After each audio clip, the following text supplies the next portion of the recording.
Ladies and gentleman, CM Siddaramaiah ಹಾಗೆ DCM DK Shivakumar ಅವರಿಬ್ಬರ CM ಕುರ್ಚಿ ಕದನ ಸದ್ಯಕ್ಕೆ ಇತ್ಯರ್ಥ ಆಗುವಂತಹ ಸಾಧ್ಯತೆಗಳೇ ಕಂಡು ಬಂದಿಲ್ಲ. ಕುರ್ಚಿ ಕದನದ ನಡುವೆಯೇ ಸಿಎಂ ಸಿದ್ದರಾಮಯ್ಯ ಅವರು ದಾಖಲೆಯ ಬಜೆಟ್ ಅನ್ನ ಮಂಡಿಸೋದಕ್ಕೆ ತುದಿಗಾಲ ನಿಂತಿದ್ದಾರೆ. ಆದ್ರೆ ಇಷ್ಟರಲ್ಲೇ ಡಿಕೆ ಶಿವಕುಮಾರ್ ಅಳೆದು ತೂಗಿ ಹೊಸ ಬಾಂಬ್ ಅನ್ನ ಸಿಡಿಸಿದ್ದಾರೆ. ಅಸಲಿ ಆಟ ಆಡೋದಕ್ಕೆ ಆರಂಭ ಮಾಡಿದ್ದಾರೆ. ಇದು ಸಿಎಂ ಸಿದ್ದರಾಮಯ್ಯ ಅವರನ್ನ ಮತ್ತಷ್ಟು ತತ್ತರಿಸುವಂತೆ ಮಾಡಿದೆ. ಹಾಗಾದ್ರೆ ಸಿಎಂ ಸಿದ್ದರಾಮಯ್ಯ ಅವರು ಈ ಬಾರಿ ಬಜೆಟ್ ಅನ್ನ ಮಂಡಿಸೋದಿಲ್ವಾ? ಡಿಕೆ ಕೈಗೆ ಸಿಎಂ ಸೂಟ್ ಕೇಸ್ ಹೋಗುತ್ತಾ? ವೀಕ್ಷಕರೇ, ನೆಲ ಜಲ ಭಾಷೆಗಾಗಿ ಪ್ರಾಮಾಣಿಕ ಪತ್ರಿಕೋದ್ಯಮ. ನೀವು ನೋಡ್ತಾ ಇದ್ದೀರಾ ಫೋಕಸ್ ಟಿವಿ. ನಾನು ನಿಶ್ಚಿತಾ.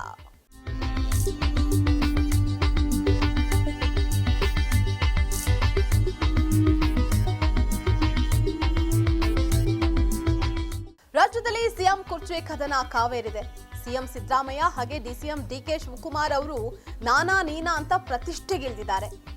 ಅರಸು ಅವರ ದಾಖಲೆ ಮುರಿಯುವುದರ ಮೂಲಕ ರಾಜ್ಯದ ಅತ್ಯಂತ ದೀರ್ಘಾವಧಿ ಸಿಎಂ ಅನ್ನುವಂತಹ ಹೆಗ್ಗಳಿಕೆ ಮಾಡಿರುವ ಸಿದ್ದರಾಮಯ್ಯ ಅವರು ತಮ್ಮ ಚೊಚ್ಚಲ 17ನೇ ಬಜೆಟ್ ಅನ್ನ ಮಂಡನೆ ಮಾಡೋದಕ್ಕೆ ಸಿದ್ಧರಾಗಿದ್ದಾರೆ. ಆದ್ರೆ ಇಷ್ಟರಲ್ಲೇ ಡಿಸಿಎಂ ಡಿಕೆ ಶಿವಕುಮಾರ್ ಅವರು ಸಿಎಂ ಸಿದ್ದರಾಮಯ್ಯ ಅವರಿಗೆ ಅಳೆದು ತೂಗಿ ಚೆಕ್ಮೇಟ್ ಇಟ್ಟಿದ್ದಾರೆ. ಹಾಗಾದ್ರೆ ಸಿಎಂ ಸಿದ್ದರಾಮಯ್ಯ ಅವರು ಈ ಬಾರಿ ತಮ್ಮ ಬಜೆಟ್ ಅನ್ನ ಮಂಡನೆ ಮಾಡೋದಕ್ಕೆ ಆಗೋದಿಲ್ವಾ ಅನ್ನುವಂತಹ ಪ್ರಶ್ನೆಗೂ ಪುಷ್ಟಿ ಬಂದಿದೆ.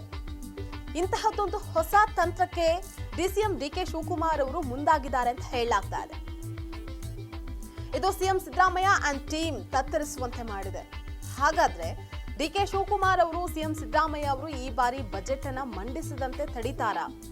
ಸಿಎಂ ಸಿದ್ದರಾಮಯ್ಯ ಅವರ ಸ್ಥಾನದಲ್ಲೇ ಡಿಕೆ ಶಿವಕುಮಾರ್ ಅವರು ಬಜೆಟ್ ಅನ್ನ ಮಂಡನೆ ಮಾಡ್ತಾರಾ? ಅಥವಾ ಸಿದ್ದರಾಮಯ್ಯ ಬಜೆಟ್ ಮಂಡನೆ ಮಾಡುವುದು ಒಂದು ವೇಳೆ ಡಿಕೆ ಶಿವಕುಮಾರ್ ಶೀಘ್ರದಲ್ಲೇ ಸಿಎಂ ಆದಲ್ಲಿ ಅವರು ಮತ್ತೊಮ್ಮೆ ಪೂರಕ ಬಜೆಟ್ ಅನ್ನ ಮಂಡನೆ ಮಾಡೋದಕ್ಕೆ ಅವಕಾಶ ಇದೆಯಾ? ಅಥವಾ ಸಿದ್ದರಾಮಯ್ಯ ಅವರು ಬಜೆಟ್ ಅನ್ನ ಮಂಡಿಸಿದ್ರು ಅದು ಕೇವಲ ಪುಸ್ತಕದಲ್ಲೇ ಇರುತ್ತಾ? ಆ ಯೋಜನೆಗಳು ಅನುಷ್ಠಾನಕ್ಕೆ ಬರೋದಿಲ್ವಾ?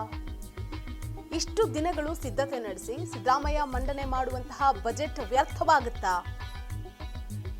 ಡಿಕೆ ಶಿವಕುಮಾರ್ ಏನಾದರೂ ಸಿಎಂ ಆದಲ್ಲಿ ಸಿದ್ದರಾಮಯ್ಯ ಅವರು ಮಂಡನೆ ಮಾಡುವಂತಹ ಅವರ 17ನೇ ಬಜೆಟ್ನ ಯೋಜನೆಗಳೇನಿದೆ ಅದು ಜಾರಿಗೆ ಬರೋದಕ್ಕೆ ಕ್ರಮ ಕೈಗೊಳ್ಳೋದಕ್ಕೆ ಮನಸ್ಸು ಮಾಡೋದಿಲ್ವಾ? ಅಥವಾ ಸಿಎಂ ಸಿದ್ದರಾಮಯ್ಯ ಅವರು ಡಿಕೆ ಶಿವಕುಮಾರ್ ಅವರಿಗೆ ಸೀಟನ್ನ ಬಿಟ್ಕೊಡದೆ ಫುಲ್ ಟೈಮ್ ಸಿಎಂ ಆಗಿರ್ತಾರಾ?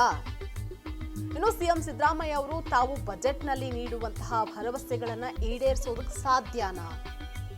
ಅಥವಾ ಸಿಎಂ ಸಿದ್ದರಾಮಯ್ಯ ಅವರು ಕೊಡುವಂತಹ ಮಾತನ್ನ ನಿಜವಾಗಿಸದೆ ಅದನ್ನ ತಡೆದಂತಹ ಅಪಖ್ಯಾತಿ ಕಳಂಕವನ್ನ ಕೆಪಿಸಿಸಿ ಅಧ್ಯಕ್ಷರು ಆಗಿರುವ ಡಿಸಿಎಂ ಡಿಕೆ ಶಿವಕುಮಾರ್ ಅವರೇ ತಮ್ಮ ವ್ಯಕ್ತಿತ್ವಕ್ಕೆ ಅಂಟಿಸ್ಕೊಳ್ತಾರಾ?